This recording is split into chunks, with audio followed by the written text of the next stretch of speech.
똥을 다 분해를 해서 주요? 아니요. 예. 팔리면은 한데 다 팔려버렸어 한테. 옛날에 요거를 진짜 뭐 다듬기 귀찮다는 거예요. 먹기가 귀찮은 거예요. 아, 먹는 사람이 뭐가 그래서 귀찮아. 호가 버리는 게 있었는데 집에서 요거를 손질하기 좋습니다.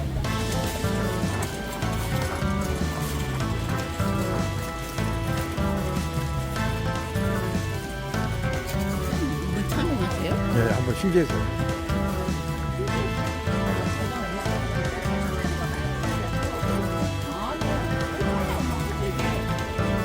아니 처음 와봐가지고. 예.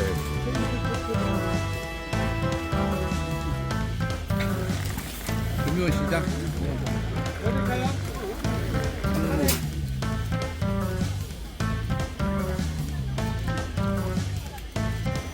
기름 이렇게 나오고 홍맛이.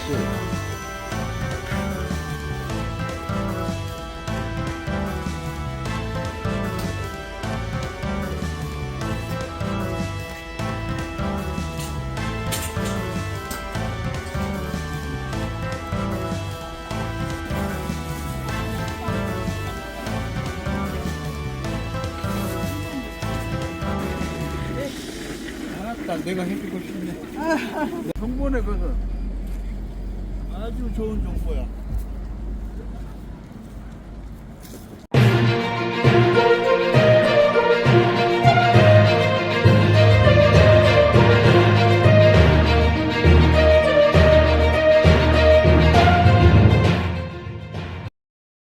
자, 여러분 반갑습니다. 헤럴드 경제 서인주 기자입니다. 1월 17일 금요일 이 광주의 경제 부동산 아파트 소식 살펴보도록 하겠습니다. 오늘 좀 시간이 좀 늦었습니다. 예, 저도 좀 오늘 저녁 자리가 있어서 이제 집에 와서 좀 늦은 시간인데 오늘 제가 취재했던 현장의 목소리들 제가 알고 있었던 내용들 보고 듣고 느낀 대로 알려드리도록 하겠습니다. 잠시 후에 뵙겠습니다. 자, 오늘은 두 가지 소식 전달해 드리도록 하겠습니다. 이 산정지구, 궁금해 하신 분 많이 계신 것 같아요. 이 산정지구, 이 13,000세대의 임대 아파트, 이 플러스, 분양 아파트, 이 소식들, 예, 오늘 제가 광주시청, 그리고 LH 취재한 내용들, 예, 오늘 이제 오후 시간에 제가 양쪽 다 취재를 해서 전화 통화한 내용들 좀 정리를 좀 해드리고요. 두 번째는 이제 쿠팡이 창성, 예, 이 150억을 투자해가지고 450명 예, 직고용을 한다. 이게 뭐 소식은 좋은 소식이죠. 장성, 예, 아마 첨단 3지구가 좀 호재가 좀 될 수 있는 소식이 아닌가 싶습니다. 이 두 가지 소식들을 살펴보도록 하겠습니다. 자, 첫 번째 소식은 이 산정지구, 광주 산정지구가 있어요. 하남 1지구, 2지구, 뭐 그다음에 이제 하남 한 3, 4지구 정도 되는 예, 그런 곳입니다. 51만 평이에요. 그러니까 작은 규모가 아니죠. 이 광주광역시 택지 개발 사업은 사실상 이제 끝났다라고 이제 생각을 했었는데 계속 이제 택지 개발 사업들이 광주 외곽 쪽으로 뻗어 나가고 있는 예, 그런 상황입니다. 행정구역은 광산동, 이 산정동 플러스 장수동, 이 하남역 이 뒤쪽으로 얽혀 있는 그런 동네다라고 이야기를 하시면 될 것 같습니다. 이 산정지구에 이 아파트 공급이 됩니다. 얼마? 예, 13,000세대가 초기 계획이었는데 오늘 제가 취재를 했더니 14,000세대, 예, 1,000세대가 더 늘었습니다. 14,000세대, 인구가 한 3만 명 정도 되는 새로운 이제 도시가 이제 외곽에 만들어지게 되는 건데요. 14,000세대, 1,000세대가 더 늘었어. 예, 광주시 이 도시계획 관련된 공무원 과장님하고 좀 통화해서 취재를 했더니 고민이 좀 깊어집니다. 광주시는 이제 뭐 말씀드렸던 것처럼 반대 입장, 이 사업 하면은 공급 과잉, 주택 보급률 증가에 따른 부동산 시장의 교란, 이것 때문에 이제 강기정 시장뿐만 아니라 공무원들도 반대 입장 계속 이야기를 하고 있는데 국토교통부는 이 사업 강행하겠다. 예, 밀어붙이겠다. 이 사업에서 공공임대주택, 광주의 새로운 주거공간, 무주택자, 서민들, 취약계층들의 주거 안정화를 위해서는 이 사업이 꼭 필요하다라고 해서 국토부 사업으로 진행됩니다. 그러면 광주시에서 이 사업 제동을 걸 수 있을까요? 예, 오늘 제가 확인해 봤더니 안 됩니다. 광주시가 할 수 있는 게 없어요. 이건 이제 중앙사업, 국토부 사업으로 예, 인허가권의 대부분이 국토부에서 관리를 합니다. 광주시 지방 도시발전위원회라든가 이 건축 심의를 받지 않습니다. 중앙에서 받기 때문에 국토부에서 결정을 하면 그대로 진행되는 상황입니다. 광주시나 국토부가 산정지구 개발에 대한 나름대로의 의미라든가 이 정당성은 다 있습니다. 양쪽 다 이야기를 들어보면 납득할 만한 수준인데 또 양측의 이야기를 들어보면 확실히 이 작용과 부작용, 강점과 단점들이 명확하게 나타나고 있는 게 사실입니다. 이 사업을 좀 살펴볼게요. 이 LH에서 이 산정지구를 개발합니다. 이 지구 단위 계획 추진 중입니다. 14,000세대 그리고 3만 명의 자급도시 만들겠다. 51만 평. 2021년에 LH 광주 전남본부가 국토부에 제안했습니다. 지구 지정 고시. 여기가 이제 산단이 많죠. 하남 산단, 빅그린 산단, 평동 산단, 산업단지 내에 이 청년들을 위한 저렴한 임대 주택을 마련하자. 그 취지로 제안을 했어. 그러니까 국토부는 오케이 좋다 한번 해보자라고 해가지고 지구 지정이 고시가 됐습니다. 그리고 작년 12월에 이 지구 단위 승인 신청이 됐어요. 그러면 한 1년 정도 시간이 지나요. 올해 말 12월 정도 되면은 국토부에서 지구 단위를 최종 승인합니다. 그럼 이 지구가 되는 겁니다. 우리 지구 잘 생각해 보세요. 광주가 30년 전부터 지구들이 만들었습니다. 이 택지 개발 사업으로 외곽 지구의 지구 생각해 보시죠. 30년 전 문흥지구, 첨단지구, 상무지구, 풍암지구, 그죠? 이런 지구들이 만들어진 겁니다. 가장 최근에는 수안지구. 이게 다 LH에서 했습니다. 첨단지구도 LH 했어요. 근데 첨단 3지구는 LH가 하지 않았습니다. 광주 도시공사. 사업 성격이 좀 틀리죠. 이런 와중에서 이제 산정지구는 LH에서 하는 겁니다. 그래서 이게 지금 올해 12월에 국토부 최종 승인이 진행되면 2027년 착공을 합니다. 그리고 2033년에 준공하는 계획으로 진행이 되고 있습니다. 광주시는 반대, 강기정 시장의 반대 논리는 공급 과잉, 도심 공동화, 주택 보급률, 부동산 경기 침체, 미분양 우려. 근데 14,000세대가 한꺼번에 쏟아진다면 지금도 이제 공급 물량, 미분양, 준공 후 미분양 이런 것들이 많은 상황에서 전체적으로 부동산 시장이 좀 침체되지 않겠느냐. 인구 감소 추세에 맞춰가지고 2033년 준공을 할 시기에는 광주 인구가 얼마나 많이 줄었을까. 현재 광주 인구가 142만 8천 명 정도 됩니다. 근데 올해 말에는 140만 명이 무너질 것이다 라는 통계청 자료들이 나오고 있는 상황입니다. 자, 근데 이제 여기가 이제 앞으로 개발이 되게 된다면 이 발전 가능성 좀 있습니다. 신세계 스타필드, 어등산 개발이죠. 연계성, 접근성, 가깝죠. 이런 호재들은 있는 게 사실입니다. 그래서 LH에서는 주민 설명회를 지난 일요일에 했습니다. 한 400명 정도 오셨어요. 여기서 이제 그 주민 설명회의 주된 내용은 LH가 이 사업을 추진하겠다, 강행하겠다. 그리고 여기 산정지구에 있는 토지 수용자, 이해관계가 얽혀 있는 이 토지 수용자가 원주민도 있고 최근 들어서 거기에 투자한 분들 계십니다. 몇 년 사이에 거기에 개발 가치를 보고 투자한 분. 두 개가 나눠지는데, 자, 일단 이 사업을 진행한다고 하면 어떤 문제들이 앞으로 나오게 되느냐.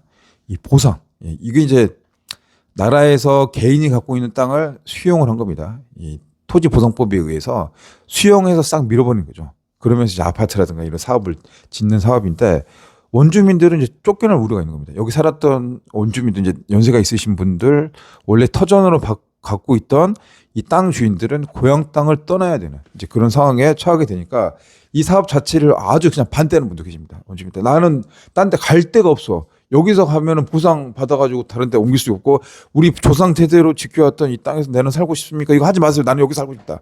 라는 분이 계십니다. 그리고 개발해야 된다. 여기 하는 거 찬성한다라고 하신 분도 계십니다. 아마 이런 분들은 원주민보다는 투자자, 이 투자자가 좀 찬성하는 의견. 투자자도 많이 투자가 됐으니까 선박금이 어느 정도 나타나고 있는 상황입니다. 자, 그러면 이제 토지 보상 문제가 쉽냐? 이게 쉽지 않습니다. 제가 첨단 3지구의 토지 보상 문제를 오랜 시간 동안 취재를 했습니다. 기사도 많이 써서 이슈가 많이 됐었는데, 이 보상이라는 게 현금으로 보상을 해주는 게 있고 또 땅으로 주는 게 있습니다. 이 대토라고 하거든요. 그래서 현실적인 현금 보상, 이게 틀립니다. 이 각자의 눈높이가 다르다는 거죠. LH에서는 LH의 그 보상 법규에 따라서 진행이 됩니다. 돈을 주는 입장에서는 적게 주려고 합니다. 그래야지 사업성이 있으니까 싸게 적게 하려고 하고 있고, 보상을 받는 주민들 입장에서는 내 땅의 가치 비싸게 받고 싶은 거죠. 현재 시세대로 보상을 해줘야 된다라는 걸 합니다. 근데 지금 이제 하남 이 3지구 산정지구라는 게 지구 단위가 이제 지정이 되고 개발 붐이 일어나면서 땅값이 오르게 됐어요. 토지거래 허가를 받아야 됩니다. 이게 땅값이 올랐죠. 그럼 요걸로 해줘라. 근데 이 갭 차이가 분명히 존재한다는 겁니다. 토지보상법, 이 감정평가의 눈높이가 나타나게 되는 그런 상황입니다. 그래서 요거 과정이 쉽지 않습니다. 가시밭길.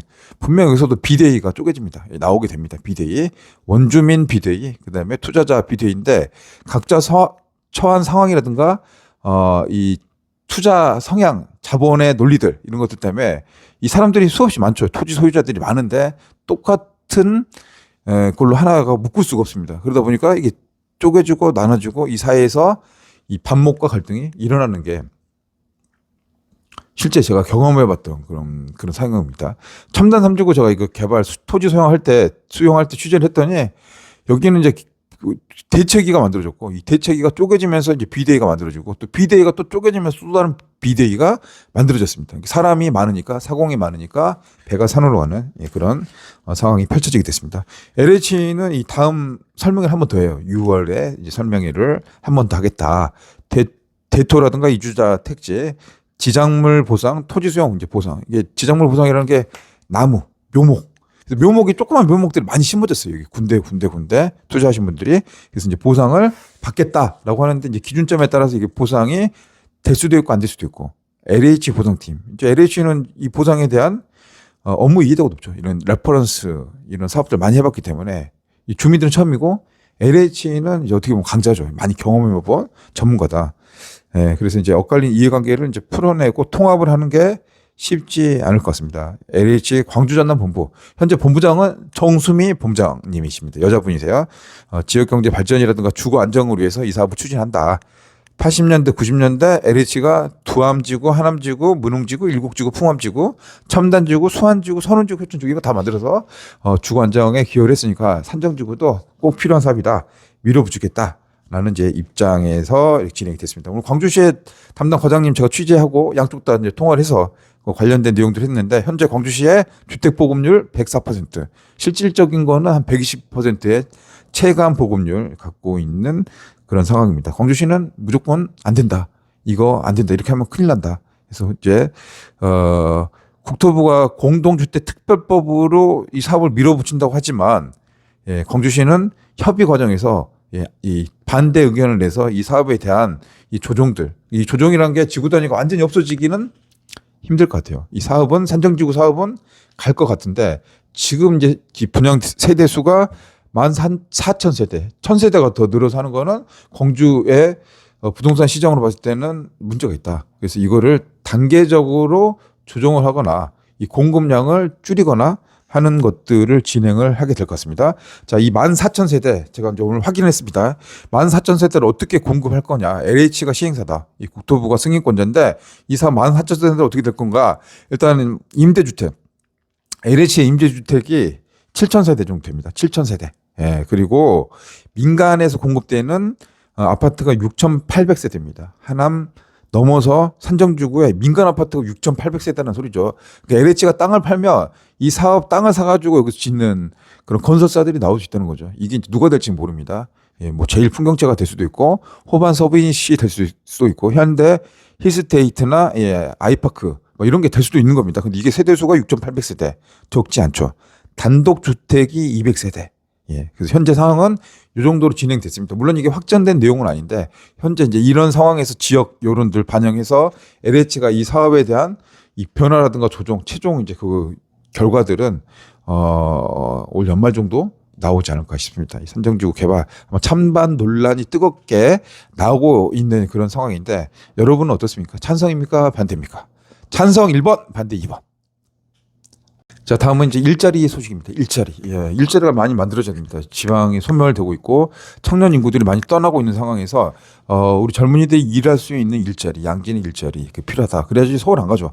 광주에 있으면서 직장 다니면서 저축도 하고 결혼도 하고 집도 구하고 아기를 낳을 수 있다. 예, 인구는 계속 빠지고 있어요. 근데 이제 쿠팡이죠, 쿠팡. 쿠팡에서 장성군 서산면, 장성군 바로 옆이죠. 여기에 150억을 투자해가지고 쿠팡 물류 단지를 구축한다. 예, 그런 이제 발표를 오늘 했습니다. 이 4,000평 부지에 150억 투자하니까 직원들은 450명을 채용을 하는 겁니다. 쿠팡의 자회사 쿠팡 로지스틱스 서비스라는 곳에서 중간 물류센터를 이 장성군 서산면에 하는 겁니다. 4,000평.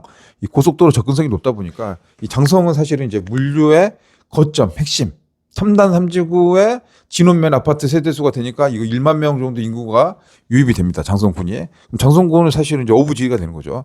예, 담양보다 인구가 적습니다. 현재 4만 2천 명, 담양은 4만 6천 명. 근데 2026년 내년 되면 이런 인구들이 한 1만 명 정도 늘어나게 되는 겁니다. 장성 군수 입장에서는 좋습니다. 인구가 많아지면 예, 교부세라든가 국가 예산들이 더 늘어나게 되는 거고 본인 실적이 되는 거죠. 예. 그래서 이제 이런 상황이 진행되고 있는 터에 오늘 이제 쿠팡에서 또다시 투자 협약 체결했으니까 와, 정말 좋은 소식이 나타났다는 사실입니다. 2월 달에 이 물류센터는 이제 개소를 하게 되면 이제 직원들 채용들 곧 되게 되겠죠. 예.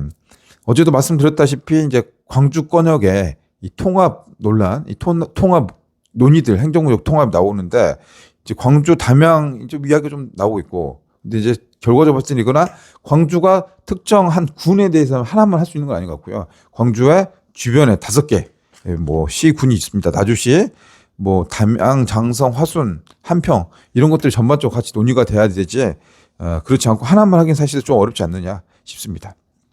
자, 이제 여기 일자리나 신규 고용, 지역 소상공인 오픈마켓 같은 게 입점되는 이제 효과들이 나오게 될 것 같은데 아마 장성군민 입장에서는 이제 채용들이 늘어나게 될 것이고 이 배우단지 450명이 이제 연봉 수준이 얼마가 될지 모르겠는데 이 배우단지에서 서산면에 살기보다는 장성읍이라든가 진원읍 살게 되면 아마 첨단 산지구의 좀 소형 평수 이런 것들이 좀 나아지지 않을까 싶습니다. 예.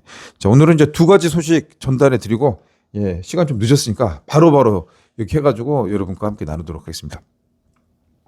자, 이번 한 주도 여러분들 고생 많으셨습니다. 예, 그리고 이 방송 이 시간 이 늦게까지 시청해 주신 여러분들 너무너무 감사하고 고맙습니다.